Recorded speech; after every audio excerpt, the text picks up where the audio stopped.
This is a fictional story. It is not intended to attack or target any individual or organization. My wife texted me that she was stuck at work and wished me a happy 35th anniversary. The only problem?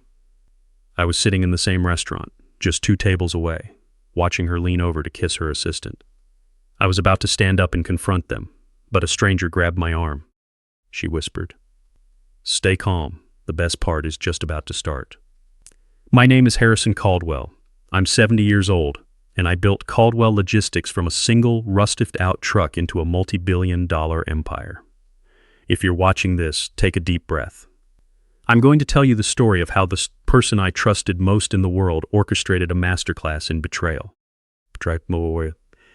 If you resonate with my story, hit the like button. It would mean a lot to this old man. Make sure you're subscribed so you don't miss what happens next, and let me know in the comments where you're watching from and what time it is there.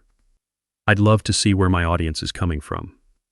At the time, I was sitting in a dim, private corner of Le Bernardin in Chicago. It was supposed to be a night of celebration. 35 years of marriage is a huge milestone, especially in my world. When Victoria and I first met, I was hauling heavy crates on the city's cold, unforgiving docks. I was broke, armed only with a stubborn refusal to stay poor and a burning ambition to build something massive. I sold my only reliable delivery truck to buy her wedding ring, and she swore she would never forget that sacrifice, She stood by me through the toughest early days. We lived in a drafty apartment, eating canned soup and worrying about the rent. As my wealth grew over the decades, I made sure she never had to worry about a thing. I even funded a massive charitable foundation, just so she would have a project of her own, pouring millions into it to ensure she felt fulfilled. I thought we had an unbreakable bond, a partnership forged in the fire of those early struggles. Tonight, I'd booked this private, candlelit booth, planning to surprise her with a custom diamond necklace. I sipped aged whiskey and kept glancing at my heavy gold watch. She was late. Lately, her being late wasn't exactly rare. Victoria took her role at the foundation very seriously, often claiming board meetings ran late into the night. But tonight was different. Tonight was our anniversary. A day we'd promised never to compromise on. My phone buzzed against the mahogany tabletop. I picked it up and saw her message. "Darling, I'm stuck at the board meeting. I'm so sorry to miss our anniversary dinner. Love you." I smiled, a gentle, understanding smile. The kind only a husband who thinks he knows his wife perfectly could manage. I typed a quick reply, telling her not to worry. That work was important, and that I'd be waiting no matter how long it took. But when I put the phone down and looked across the crowded, elegant dining room, my smile vanished. My corner was dim for privacy. But 2 tables away, under the warm, bright glow of a massive crystal chandelier, sat a woman in a stunning emerald silk dress. It was the same dress I'd bought for Victoria just last week. I stared at the back of her head, tracing the familiar curve of her neck and her perfectly pinned-up hair. I squinted, trying to figure out if my aging eyes were playing tricks on me. But it wasn't a trick, it was Victoria, my wife of 35 years, sitting in the very restaurant where we always celebrated. But she wasn't alone. Sitting across from her, radiating youth and arrogance, was Damian Pierce. Damian is 35. He's the brilliant, ambitious young man I personally mentored and recently promoted to COO of my entire logistics empire. In the executive office, I treated him like the son I never had. I handed him the keys to the kingdom, sharing secrets I rarely even shared with my board. And now he was casually pouring expensive red wine into my wife's glass. I was frozen in a silent, paralyzed shock as I watched Victoria laugh at something he said. It wasn't her polite, rehearsed business laugh. It was a deep, guttural, genuine laugh, the kind I hadn't heard directed at me in years. She reached across the table, her long fingers brushing the edge of his hand. The comfort and the sickening intimacy between them were undeniable. And then, right there in front of everyone, amid the clinking of crystal and the low hum of the elite, she leaned across the white tablecloth. Damian leaned in to meet her. They kissed. It wasn't a polite peck on the cheek. It was passionate, hungry, and incredibly practiced. It was the kiss of two people who had done this 100 times in the shadows. Two people who thought they were untouchable. The whiskey in my glass trembled. My knuckles had turned completely white. My chest felt crushed, as if I'd forgotten how to breathe. 35 years. All the sacrifices, all the sleepless nights building an empire so she could live like a queen. And she was sitting 50 feet away, with a man half my age, making me look like an absolute fool. A man I was paying a 7-figure salary. The fact that they had the audacity to do this in the restaurant, where we celebrated our anniversary, was a level of emotional cruelty I couldn't process. The betrayal hit like a physical blow, a sharp, jagged blade in my gut. But that pain vanished as quickly as it came, replaced by a cold, calculating fury. I've never been a man who accepts defeat or humiliation. I survived in the brutal logistics business by never rolling over when a competitor attacked. I decided right then that I would destroy them both. I would stand up, walk over to that bright table, flip it, and announce the end of Damien's career and my marriage for all of Chicago's elite to hear. I pressed my trembling hands into the edge of the table, bracing myself to stand. Just as my weight shifted, a hand grabbed my forearm. The grip was shockingly firm, forcing me back into the leather seat. I spun around, my heart hammering. Sliding into the darkness of my booth was an older woman I'd never seen before. She had sharp, intelligent eyes and steel gray hair styled with precision. I opened my mouth to demand to know who she was, but she squeezed my arm even harder, leaning in so only I could hear. "Sit down, Harrison," she whispered, her voice colder than the ice in my glass. I stared at her, completely off balance. How did this total stranger know my name? "Public spectacles only satisfy the fool's temper," she continued, her gaze never leaving mine. "If you walk over there now, you lose everything you've spent a lifetime building. Sit. Your wife's best performance hasn't even started yet." I demanded an explanation. She slid a white business card across the table. "Meet me at 9 a.m. tomorrow." With that, she stood up and vanished into the crowded room, leaving me in a deafening silence. I stared at the card. Evelyn Sterling. No company name, just a phone number. My gut, the sharp instinct that kept me alive in the cutthroat shipping industry, told me to listen to her. I forced my breathing to slow down. I pushed the burning anger deep into my stomach and locked it away. Anger is a liability. Strategy is the only salvation. I maintained a neutral expression and signaled the waiter. I handed him my black card and paid an $800 bill for a dinner my wife didn't even attend. While waiting, my eyes drifted back to that bright table. Damien was stroking the rim of his glass, whispering something that made Victoria throw her head back and laugh. Seeing it was sickening. When the waiter returned with the receipt, I signed it with a steady hand. Then I pulled a crisp $100 bill from my wallet. I didn't leave it as a tip. Instead, my fingers began to fold the thick bill, following muscle memory etched into my hands 40 years ago. A sharp crease here, a tight fold there, twisting the paper until it formed a blooming rose. It was our secret code. Back when we were struggling and a surprise medical bill meant eating cheap noodles for a week, I couldn't afford real flowers for her 25th birthday. I folded a $1 bill into a little rose and promised her that one day I'd give her a whole garden of real flowers. She'd cried that night, keeping that cheap paper rose on our nightstand for years. I stood up, buttoned my tailored suit jacket, and walked through the restaurant. I took a path that passed directly behind Damien and Victoria's chairs. They were too absorbed in each other to notice the world. As I glided, I casually dropped the $100 origami rose onto the white tablecloth, right next to her ignored phone. I didn't stop. I didn't look back.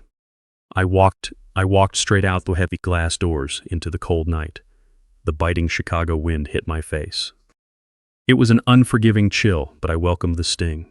It cleared the emotional fog of betrayal from my mind. I had no urge to cry. I wasn't mourning my broken marriage, and I wasn't looking at the dark sky asking why this was happening. Lamenting is for the weak. I've never been a victim. Instead, My brain shifted into a cold, mechanical, strategic state. As I stepped toward my waiting limousine, the polished concrete of the city faded, and I clearly remembered the rough, splintered, damp wood of the industrial docks. I remembered being 30 years old, hauling crates in the freezing rain until my bare hands bled, and my back felt broken. I built Caldwell Logistics from scratch, with nothing but sweat, bloody knuckles, and a rusted-out delivery truck that barely started on winter mornings. I'd faced down corrupt union bosses and dealt with violent mobsters who threatened to set my trucks on fire. I'd fought off gun-toting outlaws and ruthless corporate moguls. I buried them all under the weight of my success. The breezing home. If I could survive the brutal, cutthroat world of the Chicago shipping industry, I could certainly survive my wife's pathetic, greedy betrayal. She made the mistake of thinking she was playing a clever game with an old, tired man. She completely forgot who built the massive kingdom she was currently enjoying. I climbed into the car and told the driver to take me home. I sat in silence, watching the city lights blur past the dark windows, meticulously dissecting every interaction I'd had with Victoria and Damien over the last 6 months. The evening meetings she claimed to have, the sudden, massive corporate budgets I'd blindly signed off on. Damien's incredibly fast rise to the CO position. A promotion pushed ruthlessly by Victoria herself. They'd played me perfectly, treating me like a blind old man. They used my unconditional trust as a weapon. We arrived at my estate's towering iron gates. The house looked like a vast, silent fortress. I walked through the grand foyer, ignoring the priceless art and the gleaming marble. None of it meant anything now. I went straight to my study, keeping the lights off. I sat in my leather chair behind the oak desk, surrounded by suffocating shadows. I poured a large glass of aged scotch, not to drink, but to have something to hold on to. The grandfather clock ticked away. Midnight. I sat in the darkness for an hour, letting the silence sharpen my senses. Each tick was a painful reminder of wasted trust. My brain ran through scenarios to destroy Damien, but Evelyn's words echoed in my mind. I needed to see how Victoria would weave her lies tonight.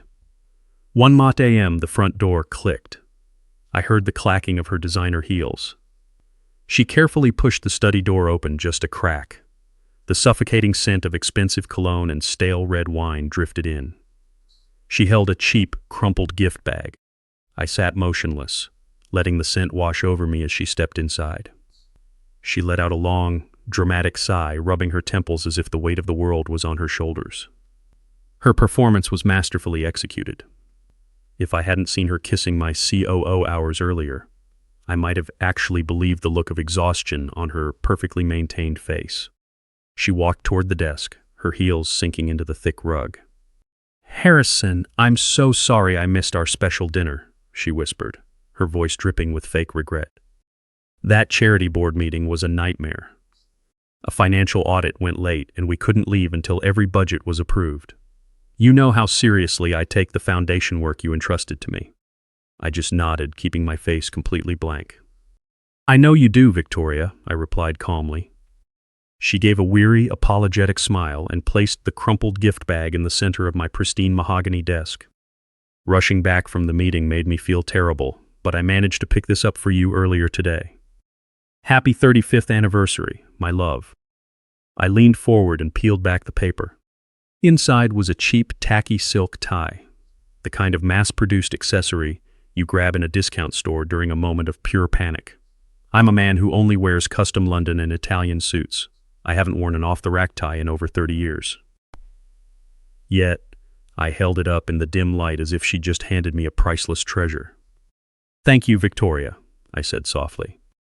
"This is exactly what I needed." As she leaned in to accept my thanks, the light caught a flash of brilliance on her left wrist. My eyes locked onto the object. It was a brand new, perfectly set diamond tennis bracelet. The diamonds were large, professionally cut, and blindingly clear. I'm a very wealthy man. I know the market value of high-end jewelry. That piece was worth well over $80,000. I didn't buy her that bracelet. I'd been working with a private jeweler in Geneva for the last month to customize an emerald necklace for tonight. So, The question formed in my mind instantly. Who bought my wife an $80,000 diamond bracelet? The answer was obvious.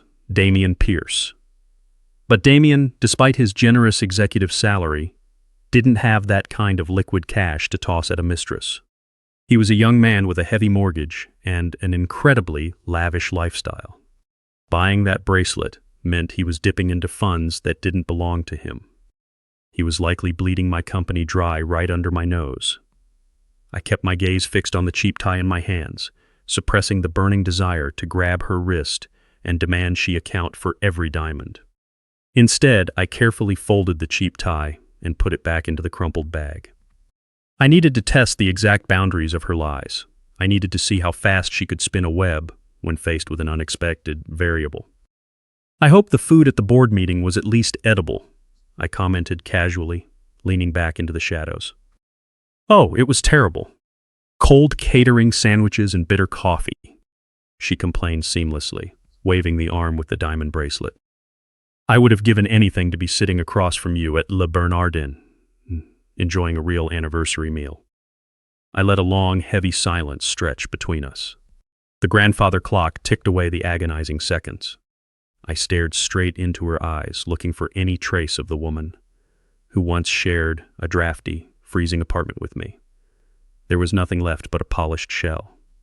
That is a shame, I finally said, my voice dropping to a low whisper.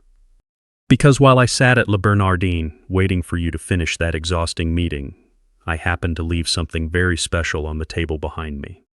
Victoria froze. Her casual elegance stiffened instantly. Her breathing stopped for a fraction of a second.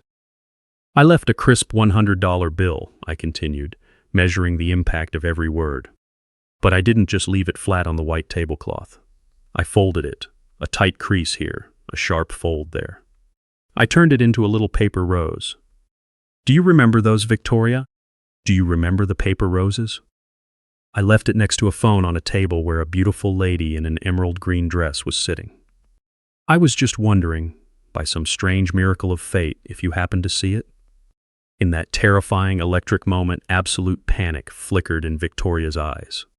It was a tiny crack in her flawless porcelain mask.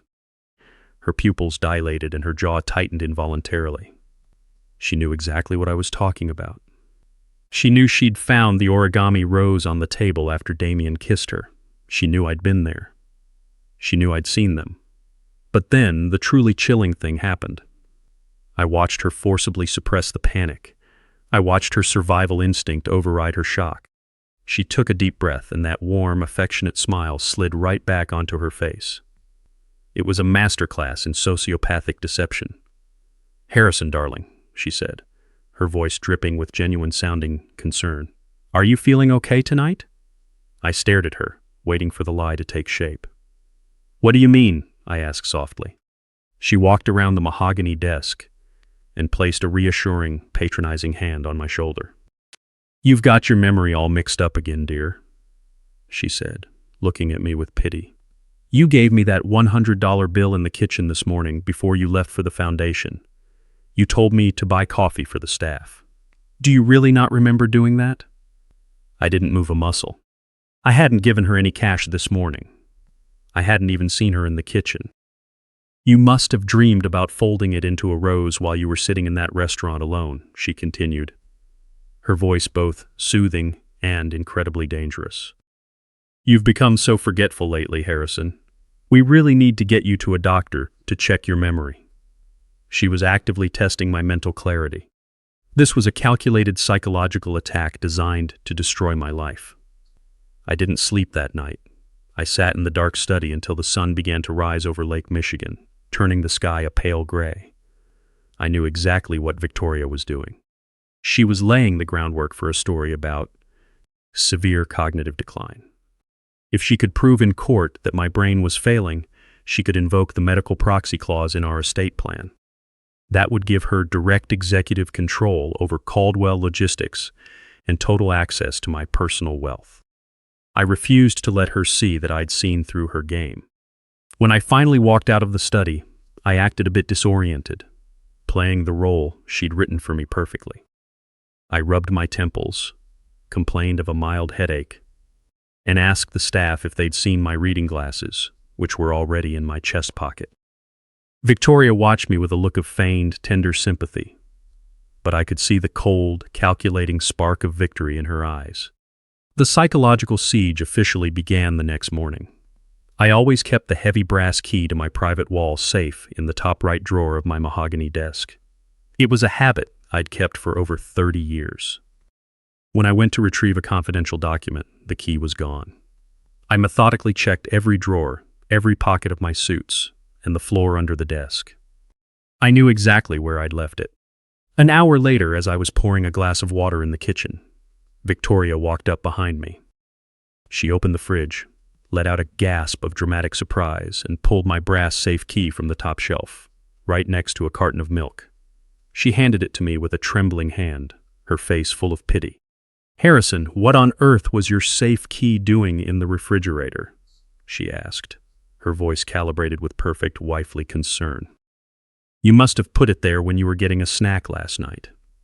I stared at the cold brass in her palm. The audacity was breathtaking. I hadn't opened the fridge in 3 days. Our chef prepares all my meals. She'd intentionally taken the key from my locked study and put it next to the milk, manufacturing an obvious symptom of dementia. I slowly reached out, took the key from her hand, and kept my expression completely blank. "I must have been terribly distracted," I said softly, rubbing my forehead. Victoria patted my arm, letting out a heavy, sad sigh designed to shatter my confidence. "We really need to get you checked out, darling," she whispered as she walked away. The next day, this gaslighting escalated from domestic mischief to aggressive corporate sabotage. I brought a stack of highly confidential financial reports home to review a pending acquisition in Europe. I left the blue folder on my desk to go have a quick lunch. When I returned 30 minutes later, the folder was gone. I searched the study, the trash, and the filing cabinets. Finally, I found the blue folder on a terrace table in the freezing wind, files scattered across the cold stone. When I confronted Victoria, she looked at me with those big, innocent eyes. She swore she'd seen me take the folder outside while I was on the phone. She claimed I'd been wandering the garden, rambling about shipping routes,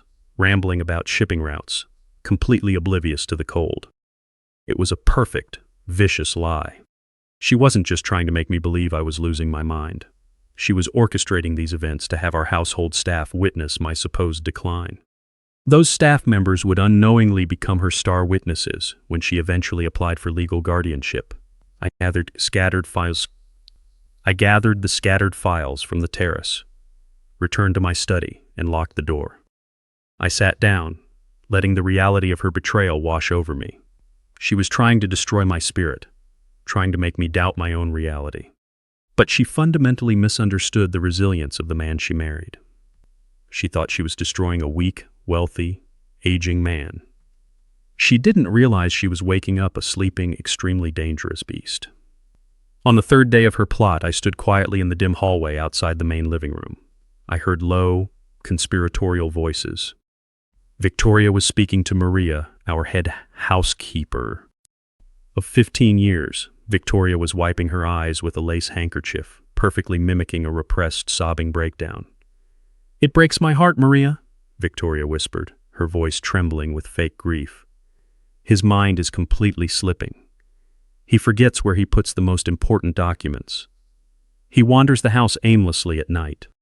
I don't know how much longer I can carry this burden alone. I need you to keep a close eye on him while I'm at the foundation. He could be a danger to himself." Maria nodded sympathetically, completely fooled by the masterclass in acting. Listening to her poison the loyalty of my staff, I felt a deep, familiar coldness settle in my heart. I remembered the late 1980s, standing in a smoky warehouse, negotiating a brutal multi-million-dollar union contract with people who would rather break my legs than shake my hand. I'd stared down intimidating mob bosses who threatened to burn my delivery trucks to ash. I faced those terrifying, violent threats without breaking a sweat. I'd outsmarted, outmaneuvered, and crushed men far more dangerous and intelligent than Victoria could ever hope to be. I knew a hostile psychological siege when I saw one. She was fighting a war she was completely incapable of winning. I stepped back from the hallway and retreated to the safety of my study. I knew that lashing out in anger would play right into her narrative. If I yelled, she'd say I was volatile and aggressive. If I defended myself, she'd say I was confused and combative. The only way to survive was to embrace it completely. I had to let her believe she was winning. I had to feed her ego, providing exactly the symptoms she was desperate to see. The final confirmation of her trap came an hour later. The silence of the study was broken by the harsh ring of the phone on my desk. I picked it up. It was my personal physician. "Harrison," he said curtly. "I've been discussing your recent episodes of cognitive decline with Victoria. I need you to come to my clinic immediately for an emergency consultation. We need to discuss your current legal options." I listened to the dial tone after he hung up. "We need to discuss your current legal options." The words echoed in the dark study. Victoria hadn't just stolen my safe key or scattered my files. She was building a detailed narrative, painting a picture of a fading patriarch, a man who couldn't even control his own mind, let alone run a global empire. The drive to the clinic the next morning was shrouded in thick fog. Sitting in my limousine, I watched the glass towers loom like silent sentinels. I built Caldwell Logistics from nothing, fighting for every contract. I knew exactly how hostile corporate takeovers worked. They usually involved aggressive stock buyouts and ruthless board lobbying. I never expected the most destructive takeover of my career to be plotted at my own dinner table. The atmosphere in Dr. Harris's office was stifling. He'd been my doctor for over 15 years, always treating me with the highest respect. Today, however, as I sat across from his desk, the look in his eyes was devoid of respect. He looked at me with deep, patronizing pity, the kind reserved for the helpless and the dying. "Harrison, thank you for coming in so quickly," he began, resting his hands on a thick file. "Victoria called me last night. She was nearly in tears over your recent behavior. She detailed very concerning incidents, misplacing keys, leaving company documents scattered in the yard, and serious memory loss." I sat motionless, maintaining a slightly confused expression, perfectly mimicking an aging man overwhelmed by his failing intellect. "Is that what she told you?" I asked softly, letting a touch of fragility seep into my voice. "She's scared for you, Harrison," Dr. Harris continued. "She explained how you wander the house at night, completely disoriented. She mentioned you've shown atypical paranoia, suspecting the staff of moving your personal items. Given your age and the immense stress of running a multi-billion-dollar company, these symptoms cannot be ignored." He opened the folder and pulled out a prescription pad. "We need to run a series of comprehensive neurological scans next week to establish a baseline. But given the severity and rapid onset of these specific symptoms, I'm going to preemptively prescribe a high dose of cholinesterase inhibitors. These are used to manage early-stage Alzheimer's." The words hung in the sterile air. Early-stage Alzheimer's. In that terrifying moment, the final curtain fell, and the full scope of Victoria's agenda became crystal clear. The shocking scene I'd witnessed at Le Bernardin, my wife passionately kissing Damian Pierce, suddenly felt like a trivial subplot. She didn't just want Damian's love, and she certainly didn't just want a quiet divorce. She wanted absolute control of Caldwell Logistics.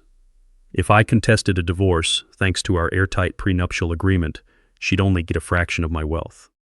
But if she succeeded in building a verified medical record, proving I was suffering from severe cognitive decline, she could easily invoke the medical proxy clause hidden deep in our estate plan.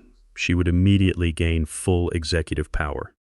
She and Damian would control the board, the liquid assets, the offshore accounts, and the entire corporate infrastructure I'd bled and sweated for decades to build. They were fabricating the perfect legal weapon to lock me away in a high-end nursing facility while they plundered my entire kingdom.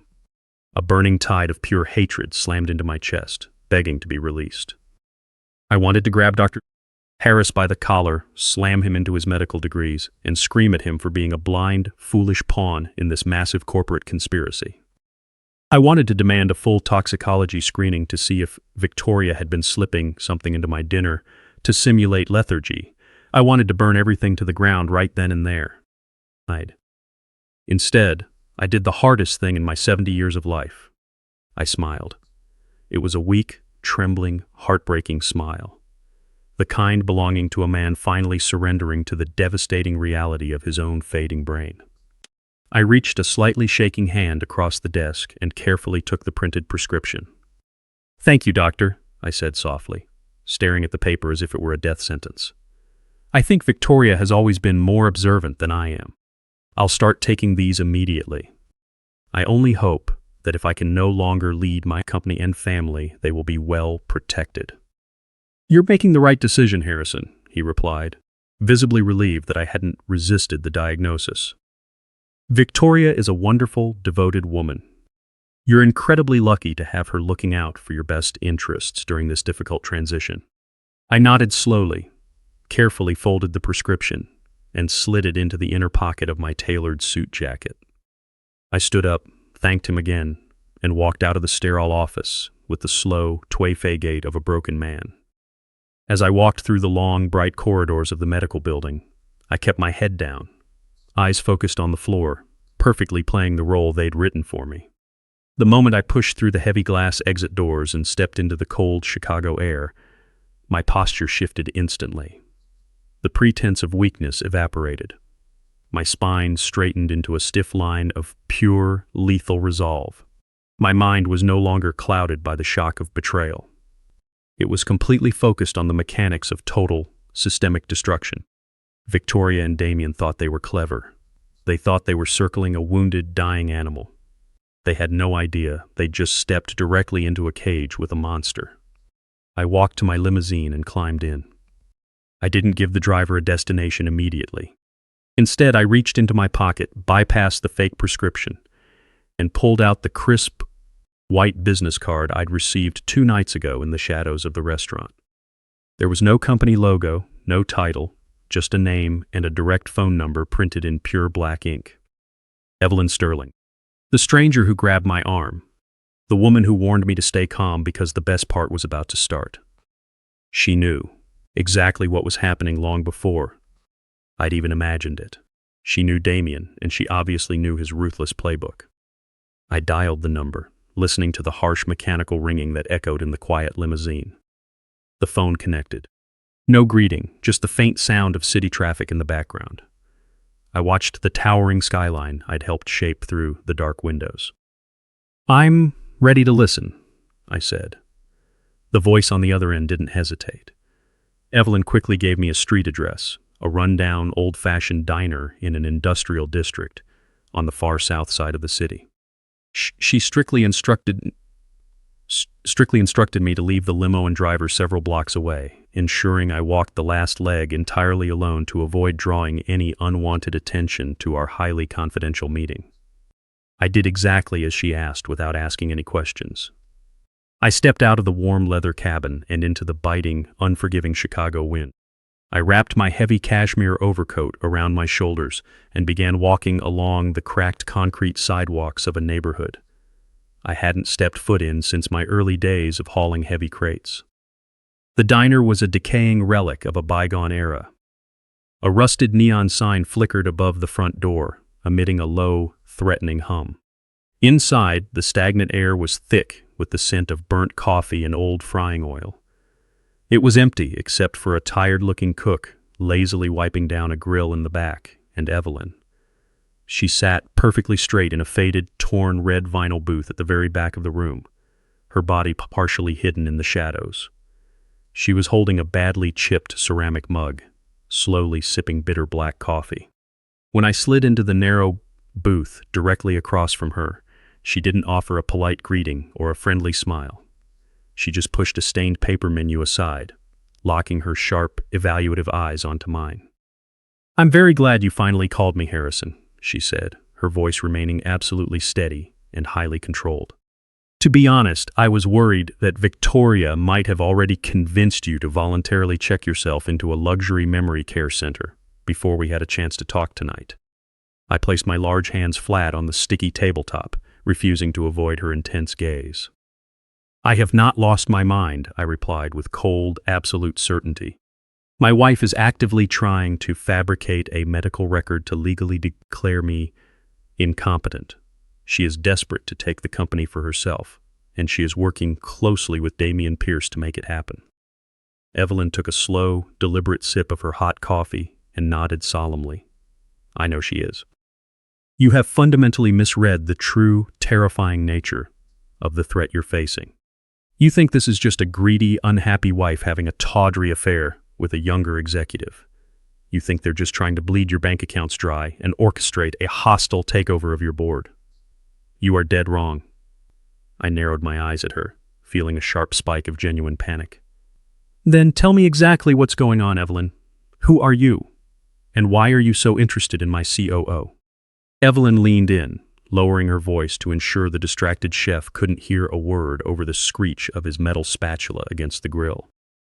My name is Evelyn Sterling. Before I retired, I spent 25 grueling years as a senior financial investigator for the SEC.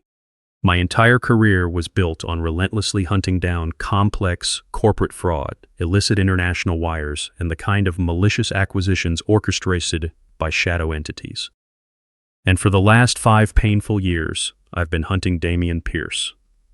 My stomach tightened into a cold, heavy knot. I hired him personally from a reputable logistics firm, I said, defensive.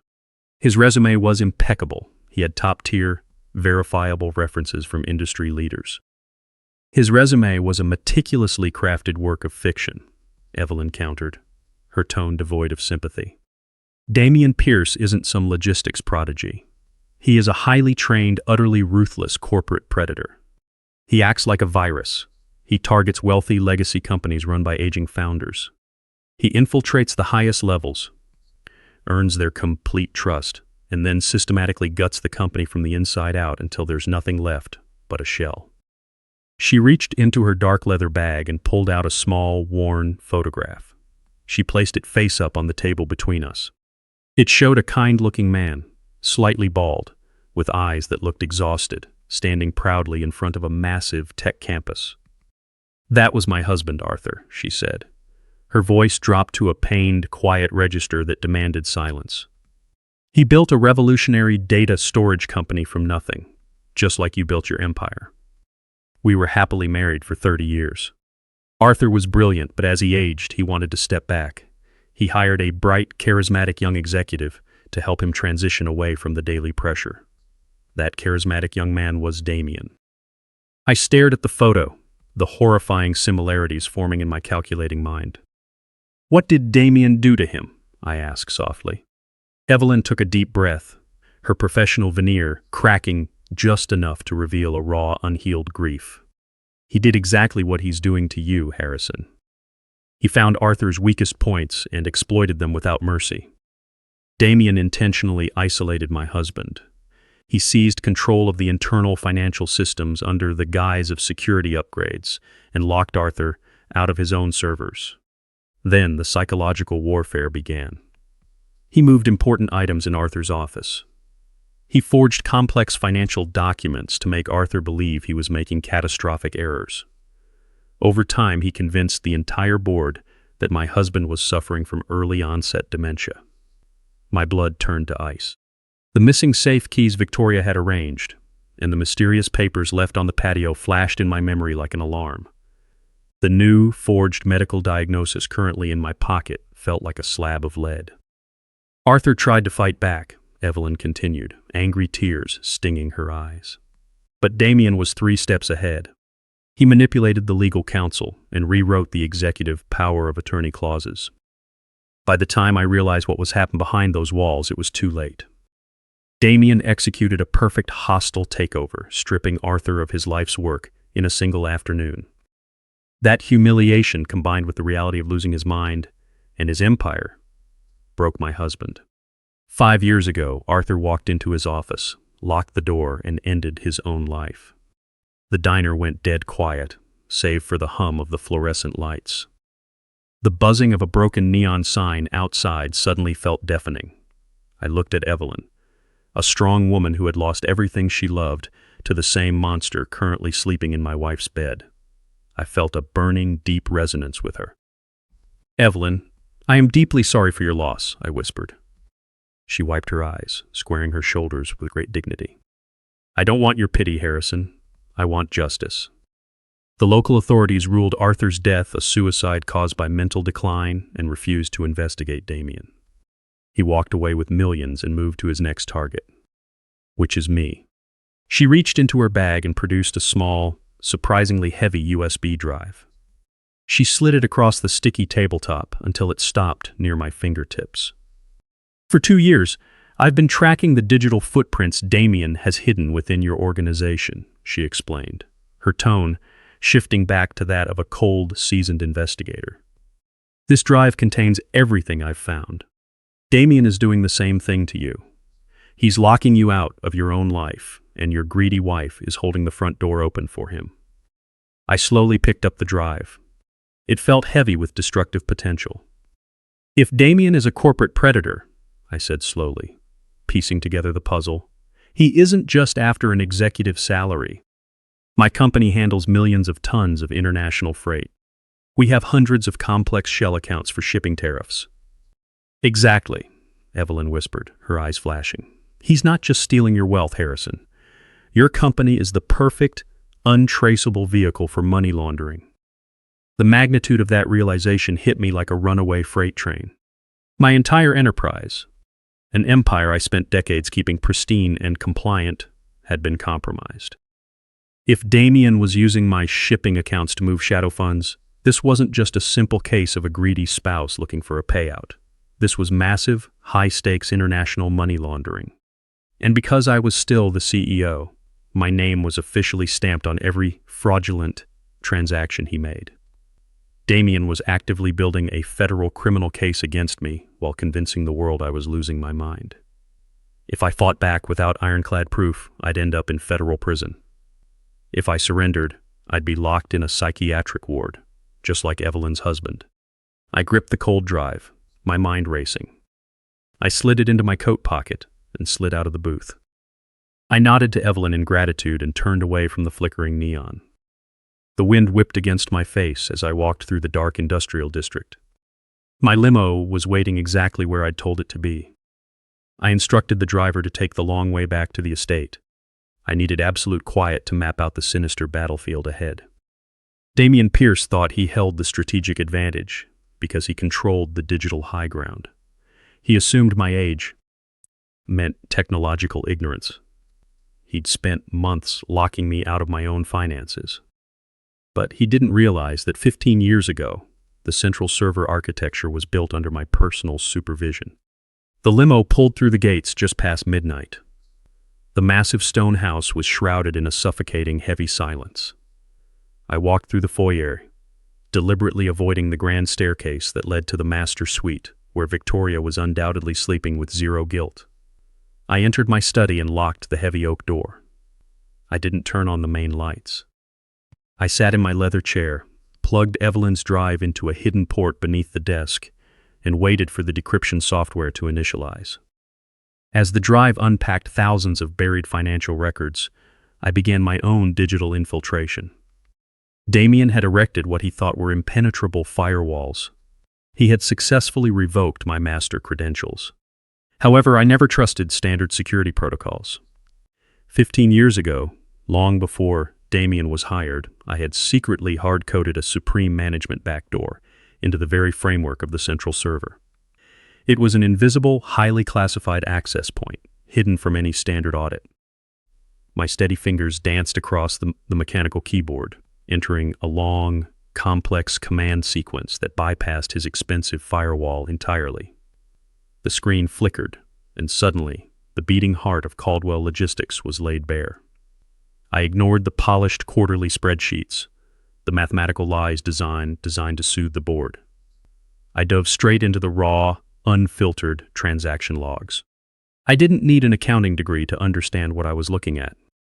I relied on the street-smart intuition I'd gained 40 years ago on the Chicago docks. When corrupt union bosses wanted to hide illegal cargo, they didn't use mysterious routes. They hid the dirty goods in plain sight, burying them beneath layers of mundane shipping manifests. They created a labyrinth of legal paperwork to track the legal paperwork to exhaust anyone trying to track the physical containers. The principle for hiding black money was the same. I ignored the massive operating expenses and focused on the thousands of small, repetitive offshore wires. I began cross-referencing the routing numbers with the data Evelyn provided. The numbers on the screen began to align in a terrifying, precise way. Damien was systematically draining my company, but the massive volume of stolen funds required a huge, seemingly legitimate funnel to wash them before they disappeared overseas. After 3 hours of relentless tracking, I found the bleeding artery. The millions weren't hidden in abstract acquisitions or shipping tariffs. They were being injected directly into the Caldwell Logistics Charity Foundation. My stomach turned. That foundation was Victoria's pride and joy. It was the same organization she used tonight as an ironclad alibi, claiming she was exhausted from auditing the budget. She wasn't auditing anything. She was processing massive, illegal wire transfers. The brilliance and sickening elegance of their plan became clear. As the wife of a beloved billionaire, no one would dare question Victoria's philanthropy. She was using the foundation's unassailable reputation to funnel money into a network of phantom shell companies. I traced the destination codes of these organizations. All were registered in remote, high-secrecy tax havens. As CEO, Damien authorized large corporate donations to Victoria's foundation, and she immediately redirected those funds into shadow accounts. They were working in perfect, malicious coordination, draining my life's work while preparing the paperwork to declare me legally incompetent. If they succeeded, I would be locked in a gilded cage while they enjoyed the wealth they'd stolen. I leaned closer to the monitor, my eyes blurring from intense focus. I needed the final undeniable evidence. I needed to see how they authorized the final release of funds. I ran a complex search protocol, digging past layers of encryption. The screen refreshed, displaying a ledger of a completed, irreversible international wire. $4 million, executed just 3 hours ago, right while I was sitting in that diner. Authorizing a transfer of this scale required a highly secure digital signature. I stared at the bright blue screen, waiting for the credentials to render. When the final signature appeared on the electronic document, the air left my lungs. My blood turned to ice. The signature authorizing this massive illegal theft didn't belong to Damien Pierce. It didn't belong to my insidious wife, Victoria. The flawless, verified digital signature staring back at me belonged to Valerie, my daughter, my sweet, trusting 24-year-old daughter. I stared at her name, my chest heaving, a paralyzing cold spreading through my veins. Valerie had always been the light of my life. Unlike the cold sharks I dealt with daily, she had a gentle, compassionate spirit. When she graduated college last year, she didn't want a high-powered executive role. She specifically asked for a position in the charitable department. She wanted to manage the foundation and distribute our wealth to communities in need. I'd proudly given her the position, thinking it would be a beautiful bonding experience for the two women I loved most in this world. Instead, it was a perfectly constructed slaughterhouse. I frantically opened another transaction, Valerie's signature. I pulled up 5 more offshore wires. Valerie, Valerie, Valerie. The sickening, chilling truth of their plan hit me with the force of a physical blow. Victoria hadn't just given her daughter a desk to keep her busy. She had systematically and deliberately placed her own child in this position to be the ultimate sacrificial lamb. I could see the manipulation perfectly. Victoria walking into Valerie's office, handing her a stack of complex documents hidden under legitimate proposals. I could hear my wife's gentle, motherly voice assuring our daughter that these were standard approvals for international aid. Valerie, eager to please and completely trusting, would sign those digital files without a second thought. How could she possibly suspect? The woman who raised her was handing her a pen to sign her own death warrant, because these weren't simple charity forms. They were federal wire fraud authorizations. They were the undeniable digital footprint of a massive international money laundering ring. Damien and Victoria weren't just stealing my wealth. They were actively insulating themselves from the legal consequences. They knew that if the SEC or the FBI kicked down the doors of Caldwell Logistics, they wouldn't go after the COO. They wouldn't investigate the grieving wife whose husband was suffering from dementia. They would follow the paper trail straight to the director of the charity foundation. They would arrest Valerie. My beautiful, innocent daughter would be the one dragged into a federal interrogation room. She would be the one facing 20 years in a maximum security prison for a conspiracy she knew nothing about. She would take the fall, protecting the true architects of this crime. And while Valerie sat in a concrete cell, terrified and destroyed, Victoria and Damien would be sitting on a beach in some tax haven, spending the millions they laundered through my daughter's name. The pure, unadulterated evil of it was incomprehensible. A wife betraying a husband is a painful but common tragedy. A corporate executive attempting a hostile takeover is just brutal business. But a mother actively, willingly feeding her own flesh and blood to federal prosecutors just to fund a luxury lifestyle with a younger lover?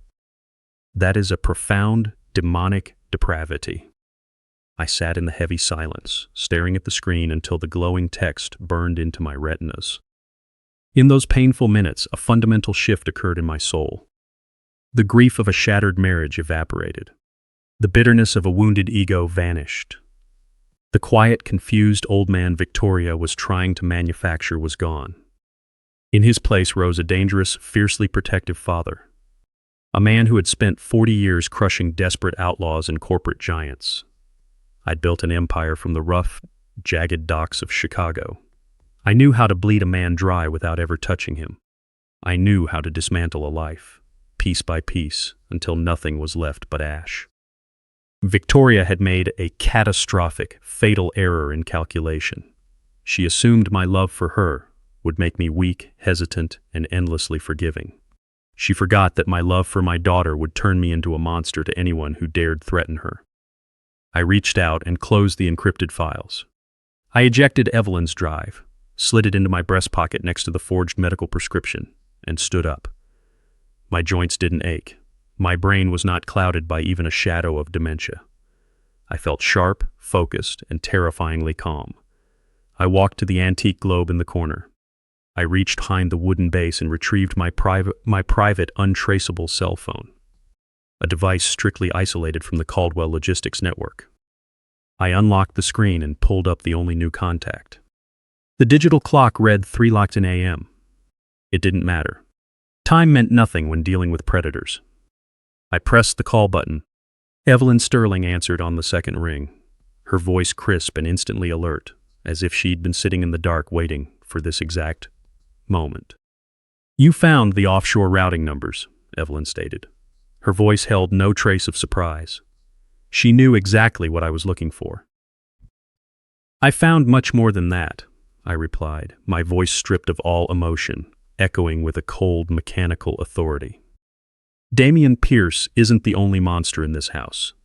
My wife forged digital signatures to frame my daughter for the entire operation. If federal authorities move, Valerie will be the scapegoat." Evelyn let out a long breath on the secure line, fully grasping the catastrophic gravity of this discovery. "They're using your own flesh and blood as a firewall," she whispered, her tone laced with deep sorrow. "If you move against them blindly now, the prosecutors will only follow the digital ink. They will arrest Valerie before Damien even packs his bags." I knew she was right. The game had changed. I wasn't just fighting for my empire anymore. I was fighting for my daughter's life. I instructed Evelyn to remain hidden and continue tracking the offshore shadow accounts. I promised to contact her the moment the trap was fully set. I cut the secure line, returned the phone to its hiding spot, and watched as the sunrise spilled a cold, ruthless light across my study. 2 hours later, my driver pulled the limo in front of the glass facade of Caldwell Logistics. I stepped out into the bustling morning, meticulously smoothing the coat of my custom suit. I needed to deliver the greatest performance of my 70 years. Victoria and Damien had meticulously crafted a medical narrative detailing my rapid mental decline. Now it was time to put a face to their fabricated reality. I walked slowly through the grand lobby. My usual brisk, commanding gait was replaced by a measured, hesitant shuffle. I didn't greet the front desk staff by name, as was my habit for decades. Instead, I gave them a vague, confused nod, staring blankly past them into the void. By the time the elevator doors closed behind me, the panicked whispers had undoubtedly begun. When I reached the executive floor, the office was buzzing with the usual morning energy.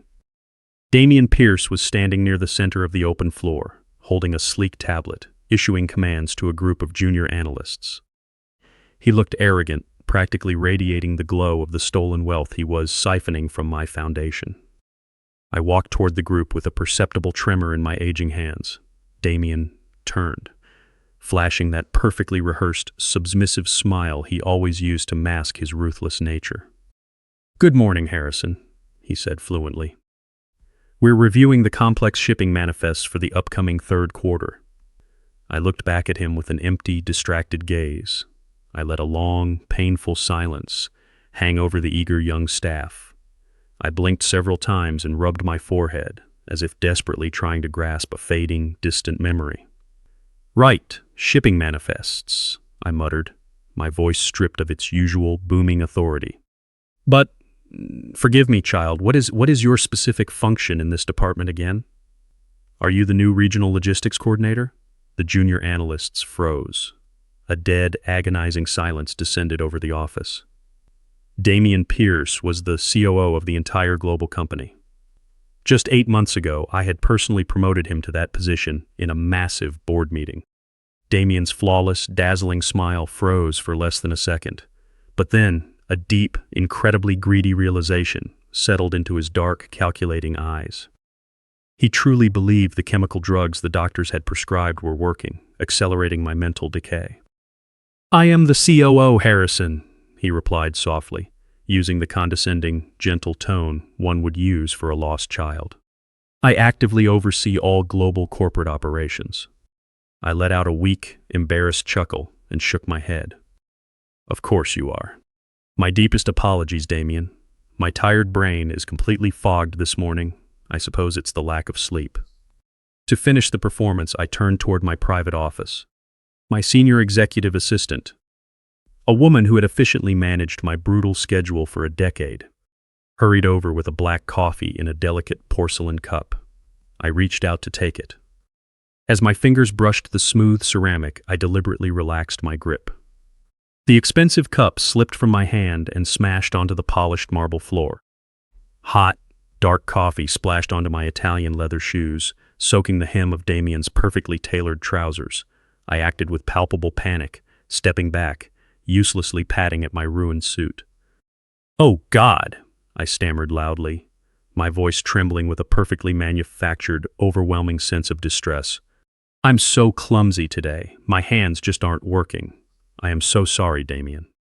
My assistant immediately rushed over with thick towels, apologizing profusely, despite the error being entirely mine. Damian just took a step back, calmly brushing the hot, dark stain off his expensive trousers. "It's quite all right, Harrison," he said, his voice dripping with that same sickeningly sweet fake sympathy. "Why don't you just go into your office and rest? I'll have the legal department send up the quarterly compliance documents for you to sign later. You don't need to worry about any complex operational details today." I nodded weakly, happily letting my worried assistant guide me directly into my massive corner office. 30 minutes later, Victoria arrived. She was wearing a stunning designer trench coat, floating smoothly past the heavy double doors, looking exactly like a deeply grieving, dutiful wife coming to check on her struggling, failing husband. She walked straight to Damian. I sat quietly at my heavy mahogany desk. Damian's legal assistant had just sent up a large stack of standard corporate compliance files. I slowly picked up my solid gold fountain pen. Victoria and Damian were standing outside my glass wall, actively pretending to discuss a minor charity initiative. I focused my eyes entirely on the thick stack of paper. I finally found the designated signature line. Instead of formally signing my name where indicated, I deliberately took the heavy ink pen and drew a jagged, meaningless scribble diagonally across the dense, complex legal paragraphs, completely ruining the important document. With a look of absolute breakdown and confusion, I stared vacantly at the ruined page. Slowly, I lifted my heavy head. Through the thick, soundproof glass, I looked straight at Victoria and Damien. They were watching me intently. They saw the completely destroyed document. Extremely quickly, they exchanged a look of pure victory and intense, greedy excitement. Victoria's red lips twitched slightly upward, revealing a small, triumphant smirk. They truly believed my mind had completely broken. The pathetic mental manipulation was finally over. I stood up steadily, locked my heavy office door, and walked straight into my hidden, fully soundproof server room. I locked the internal deadbolt and pulled out my highly secure private phone. I decisively dialed the number of my ruthless corporate attorney, Bradley Harmon, and then my incredibly loyal son, Preston Caldwell.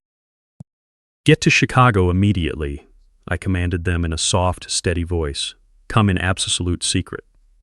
The following evening, I sat in the center of a spacious, high-security penthouse suite at the Langham Hotel. I had booked this room under a corporate alias to ensure no digital trail could be traced back to Harrison Caldwell.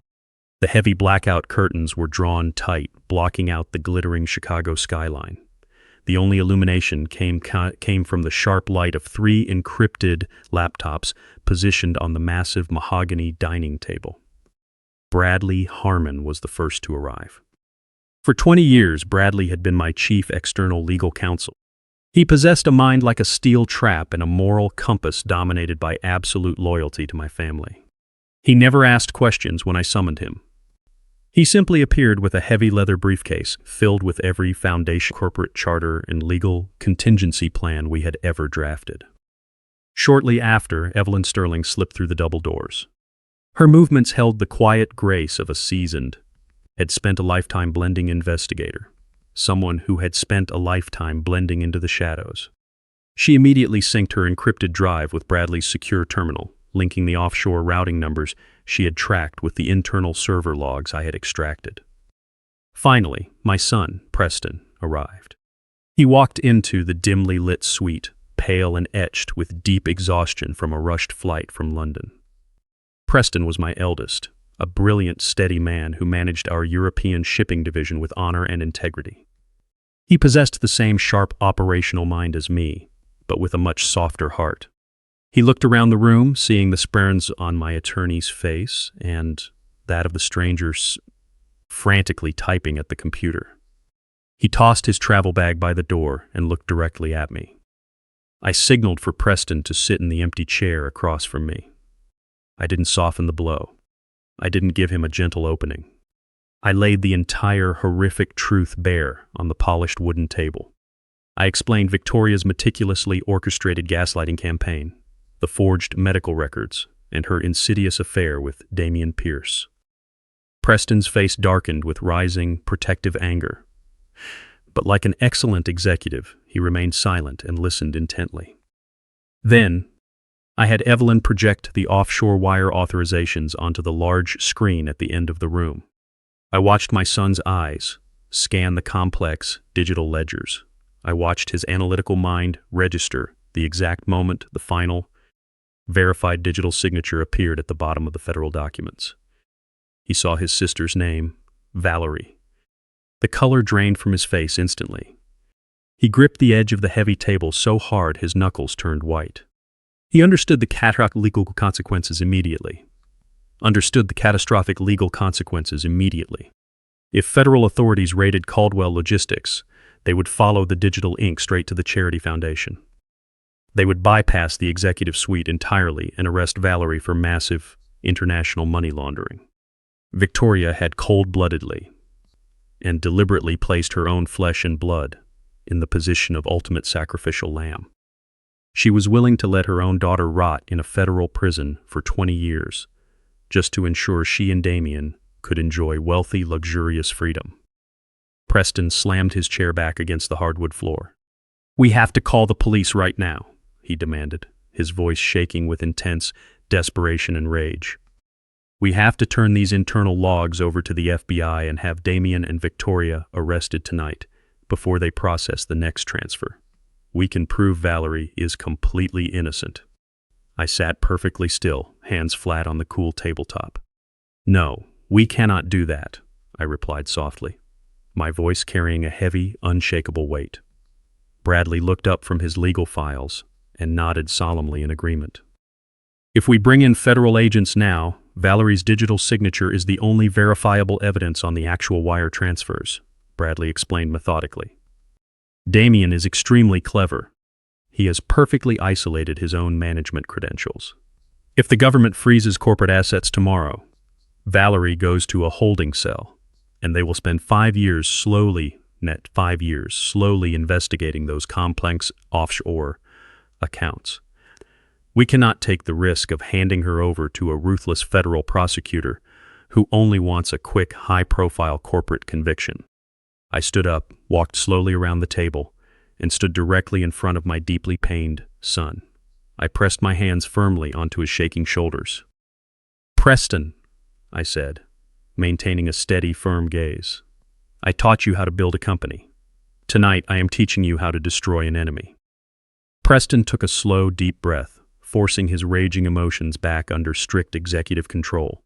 He nodded, signaling his absolute readiness. "How do we get her out?" he asked quietly. I turned to look at the glowing monitors, then at Evelyn and Bradley. "We cannot simply fire Damien Pierce," I said clearly, outlining the grim tactical reality of our situation. "If I terminate his contract tomorrow, he will immediately trigger his massive golden parachute clause. Worse, he knows the trail for federal wire fraud ends directly at Valerie's desk.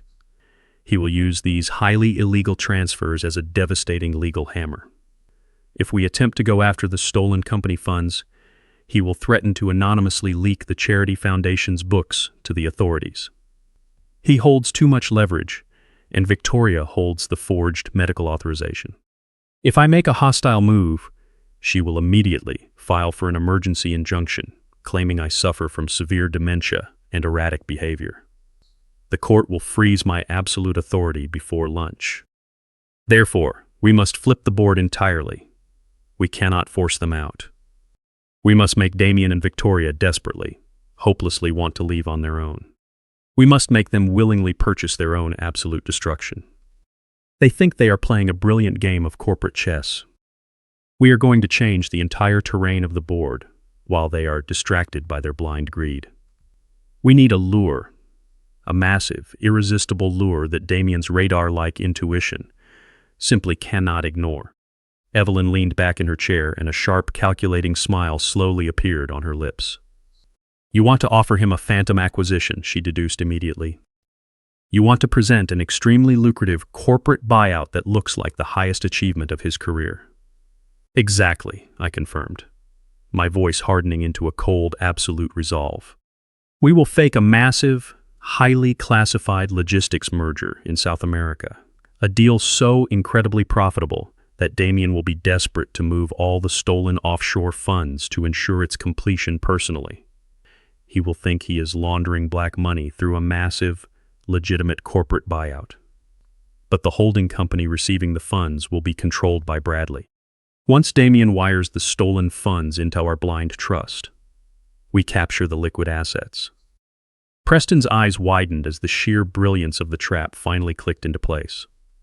"And because Damien will be actively authorizing that specific massive acquisition personally, his own digital signature will be permanently attached to the incoming dirty money, bypassing Valerie entirely." "Precisely," I said softly. "We are going to watch him dig his own grave." The next 72 hours were a masterclass in silent corporate warfare. We didn't leave the high-security penthouse suite. The heavy blackout curtains remained drawn, defying the Chicago skyline, trapping us in an eternal high-stakes twilight. Room service delivered our meals, and we ate mechanically while staring at spreadsheets and encrypted legal documents. Bradley Harmon operated with the ruthless precision of a military general. He spread complex legal charters across the mahogany dining table, planning a shockingly aggressive corporate restructuring. We weren't just building a trap for Damien Pierce and my insidious wife. We were completely hollowing out my billion-dollar logistics empire right beneath their arrogant feet. I looked across the table at my son, Preston. For the past decade, he had managed our European division with quiet, unshakable integrity. He had never demanded the spotlight, nor had he ever vied for the coveted COO title Damien had stolen. Now, I was entrusting the final survival of my life's work to him. I authorized Bradley to quietly peel off an entirely invisible shadow entity in Geneva, a holding company registered under multiple layers of absolute corporate anonymity. We began the grueling task, cutting the clean, incredibly profitable core assets away from the main framework of Caldwell Logistics. We seamlessly transferred the most lucrative international shipping routes, the massive modern fleet of cargo ships, and the highly classified, perfectly legal government contracts directly under Preston's new shadow umbrella. It was a digital and legal hemorrhage, executed with surgical perfection. Every high-value asset I had spent 40 years building was systematically extracted and safely locked under Preston's exclusive executive control. I watched my son work tirelessly with Bradley, signing a constant stream of encrypted digital transfers. Preston never hesitated. He understood that to save the body before federal authorities arrived with devastating sanctions, we had to amputate. Damien thought he controlled the technical high ground because he had locked my managed credentials, but his arrogance made him blind to the structural reality of the empire. I had laid the original foundation. I held the absolute master key. Just as Damien was busy celebrating his perceived victory and planning to have me locked in a psychiatric ward, we were quietly draining the pure gold blood from the company he thought he had already conquered. Once the clean assets were completely secured, we turned our attention to the remaining shell. This was where Bradley's truly terrifying genius was fully unleashed on the polished table. A company as massive as Caldwell Logistics naturally accumulates huge operational friction over decades. We had heavy debt, toxic loans, and deep-seated financial vulnerabilities, things I had spent years carefully managing and suppressing. Now it was time to dig up all of that highly radioactive corporate waste. We began legally bundling these catastrophic liabilities. We extracted over $500 million in severely toxic, poorly performing commercial debt and transferred it directly into the center of the trap. But debt was only the foundation of this bomb. I authorized Bradley to unseal a series of massive pending IRS audits. These were highly classified, potentially devastating tax discrepancies that I had been fighting a brutal, silent war to resolve for the past 3 years. If these aggressive audits triggered formal federal penalties, the resulting fines would easily bankrupt any standard corporation. We deliberately tied these looming, catastrophic audits directly into the new structure. Finally, we turned to the most lethal ingredient in our poison. Evelyn Sterling, who had been sitting quietly in the corner of the dim suite, provided the precise digital architecture of Damien's ongoing money laundering ring. She tracked the specific path he used to illegally launder money through my innocent daughter's charity foundation. With extreme caution, Bradley and I legally tethered the liabilities of those specific, highly fraudulent shell companies to our new corporate vessel. We deliberately designed the internal corporate governance so that whoever held the primary executive control of this new entity would be absolutely, irrefutably responsible for the massive offshore money laundering operation under the law. We were carefully wrapping a live, ticking federal grenade in layers of beautiful, irresistible financial paper. It was an extremely dangerous operation, but it was the only way to completely insulate Valerie from the coming federal strike. By legally transferring the ultimate responsibility for those specific accounts into the new structure, we created a perfect, inescapable legal vacuum. Whoever signed the final ownership documents would automatically inherit the entire criminal enterprise, effectively protecting my daughter from being targeted by any prosecutor. We spent the final 24 hours of our retreat meticulously polishing the exterior of this lethal creation. If the prey could clearly see the sharp steel teeth waiting in the dark, the trap would be useless. We needed a brilliant, dazzling disguise. We officially registered this new, toxic subsidiary and named it Caldwell Apex. It was a perfectly arrogant, prestigious title, specifically designed to cater to Damien's inflated, unchecked ego. We packaged Caldwell Apex to look like the undeniable jewel in the crown of my entire financial empire. We filled the surface investment portfolio with incredibly complex esoteric legal jargon, strongly implying huge untapped liquidity and exclusive access to the highest levels of global wealth management. We made it look as if I were quietly consolidating the most profitable, high-value remnants of my personal wealth into this single heavily guarded vault. To the untrained eye, and even to an incredibly greedy, overconfident corporate predator, Caldwell Apex looked like the ultimate prize. It looked like the pinnacle of absolute power. But beneath that shining, perfectly forged surface, it was nothing more than a bottomless pit filled with catastrophic debt, crushing federal tax liabilities, and severe criminal risk. The monster was finally born, breathing quietly in the dark digital corridors of our secure network, patiently waiting for its new owner. I stared at the final, beautifully bound registration documents resting on the mahogany table. My signature was not on the final line. It needed a new agent. It needed a willing victim to step forward and proudly declare their inheritance of this toxic throne. I looked at Bradley and Preston, feeling that cold, mechanical ruthlessness settle deep into my bones. This complex legal architecture was completely impenetrable. The bait was laid perfectly.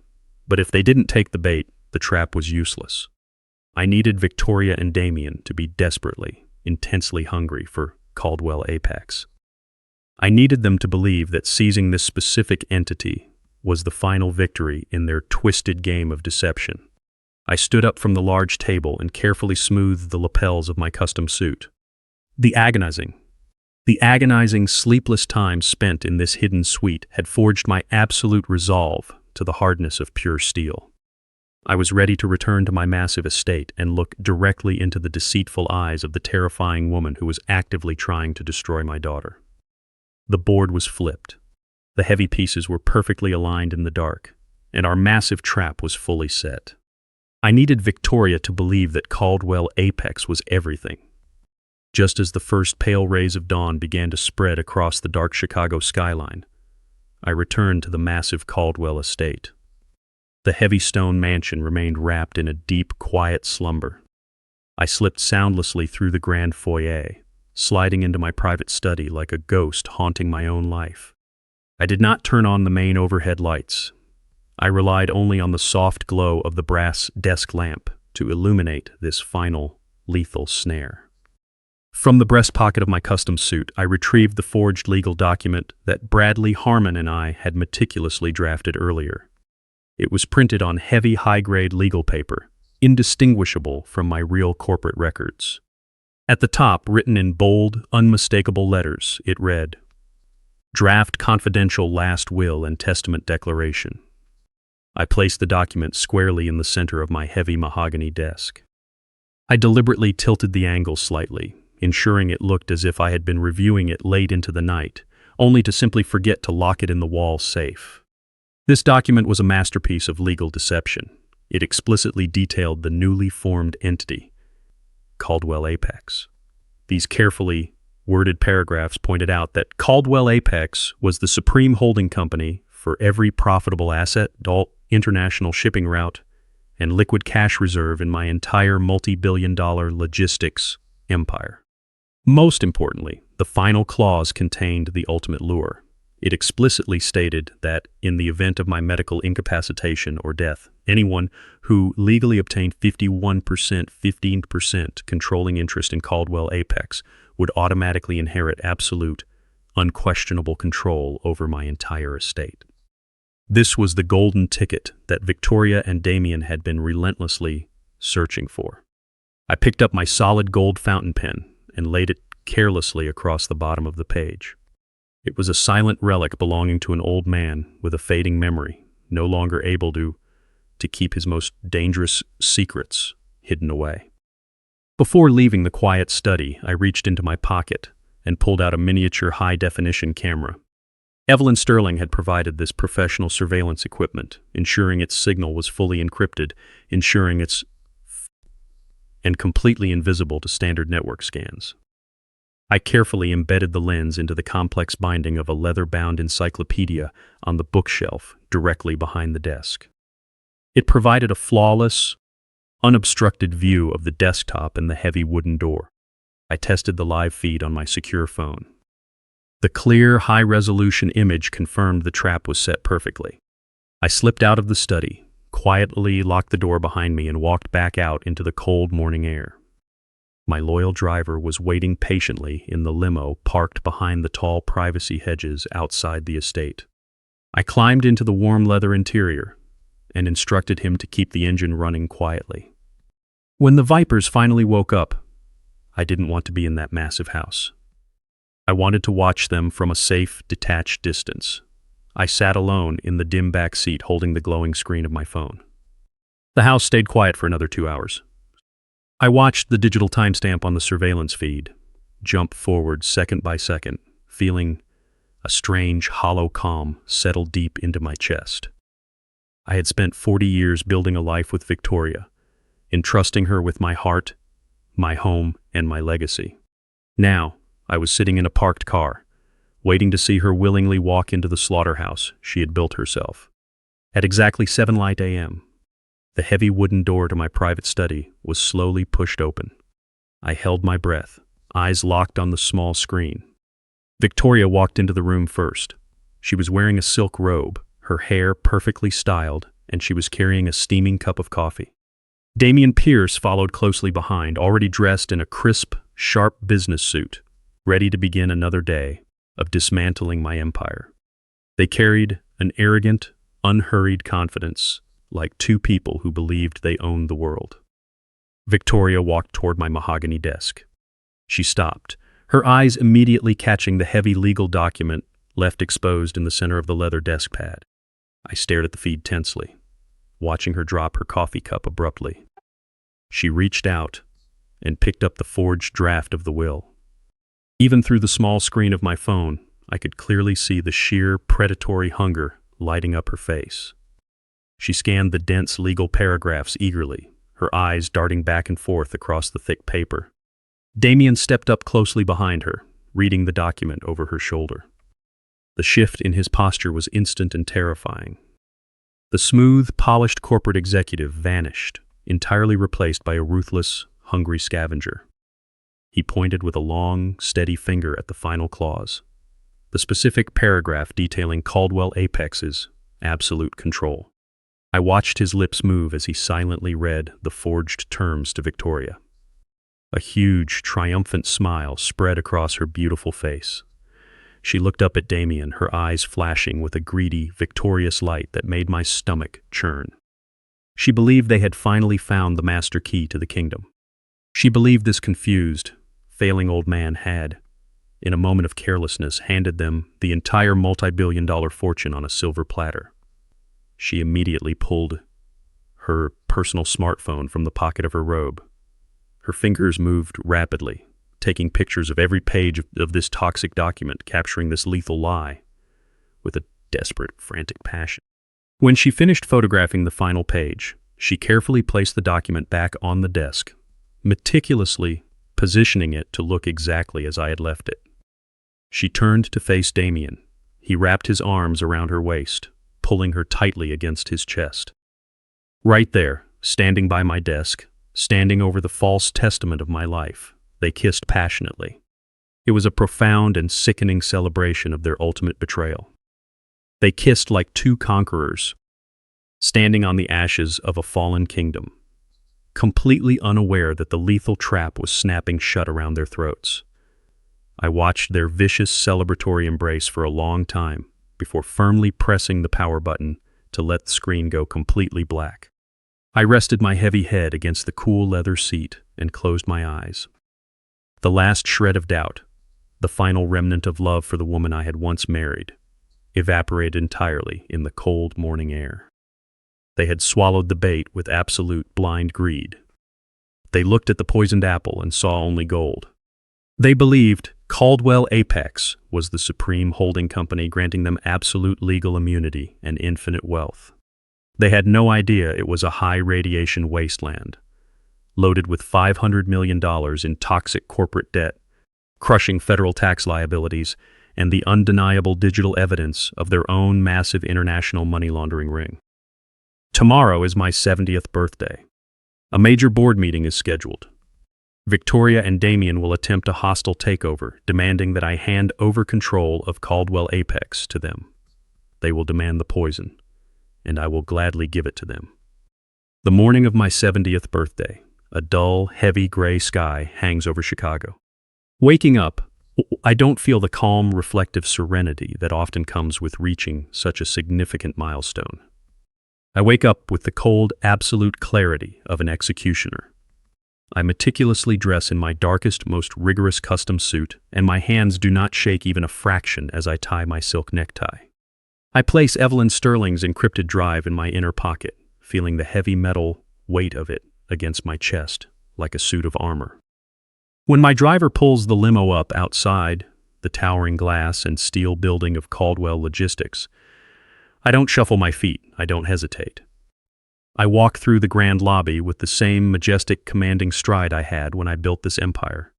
The front desk staff, who were whispering about my supposed decline 24 hours ago, now scramble to get out of my way, sensing the dangerous electric change in my entire demeanor. I take the private executive elevator directly to the top floor. The atmosphere in the outer office is extremely tense, suffocating under the weight of the upcoming board meeting. The heavy oak doors of the main boardroom stand open, waiting for the final act of this vicious corporate drama to unfold. I walk in slowly and confidently, taking the absolute head seat at the end of the massive, polished mahogany table, fully prepared for a war. The board members trickle in, taking their seats with a nervous, uneasy energy. These are men and women I have known for decades. We have fought brutal corporate wars together, survived massive economic downturns, and built a global shipping giant. Yet today, not one of them dares to hold my gaze for more than a fleeting second. Damien Pierce's groundwork was done perfectly. For months, he has been quietly lobbying them, planting dark seeds of doubt about my cognitive stability, preparing the way for a hostile transition of power. It is exactly 9. The heavy oak doors are pushed open for the final time. Victoria and Damien walk into the room together. They aren't walking, they are gliding. They are wearing matching, impeccably tailored, dark gray designer suits, silently radiating an aura of absolute, untouchable victory. Victoria's posture is perfectly erect. Her chin is held high with an arrogant, privileged pride. Damien walks close behind her, carrying a heavy leather briefcase, his face set in a mask of cold determination that clumsily masks the greedy-eye excitement flashing in his dark eyes. They look exactly like two conquering monarchs stepping into a throne room to accept a surrender. They take the 2 seats to my right, positioning themselves as my direct successors. The entire room falls into a deathly, suffocating silence. The tension in the air is so thick it feels difficult to draw oxygen into my lungs. I lean forward, forearms flat on the cool wooden table. I now officially declare this quarterly board meeting to be in session, I state, my voice echoing clearly through the spacious room, stripped entirely of the weak, trembling confusion I had carefully faked the day before. I haven't even finished my opening statement before Damien Pierce slams his chair back, the wood scraping harshly against the floor. With all due respect, Harrison, Damien interrupts, his voice bursting with a fake, heavily processed sadness that echoes between the glass walls. In good conscience, this board cannot proceed with any standard operational business this morning. We are facing a grave, unprecedented crisis of corporate leadership. The board members shift uncomfortably in their expensive leather chairs, glancing nervously between Damien and me. Damien reaches into his dark leather briefcase and, with a sharp, dramatic gesture, pulls out a thick, tightly sealed manila folder. He throws the folder into the center of the mahogany table. It lands with a dull thud, causing several executives to flinch instinctively. This is a comprehensive medical evaluations conducted and independently verified by 3 top neurologists, Damien announces, magnifying his voice so everyone in the room can hear his devastating lie. It details a rapid, irreversible, and severely debilitating cognitive decline. In accordance with Article 4 of our company bylaws regarding executive competence and medical incapacitation, I am formally declaring, with the weight of extreme pain, that Harrison Caldwell is mentally and completely unfit to continue serving as the CEO of this company. A collective, fearful gasp ripples around the massive table. The veteran directors, who have stood beside me for over 30 years, stare at the medical folder in utter shock. Before anyone can express objection or demand further clarification, Victoria slowly rises from her seat. This is her moment, the grand performance she has spent months rehearsing.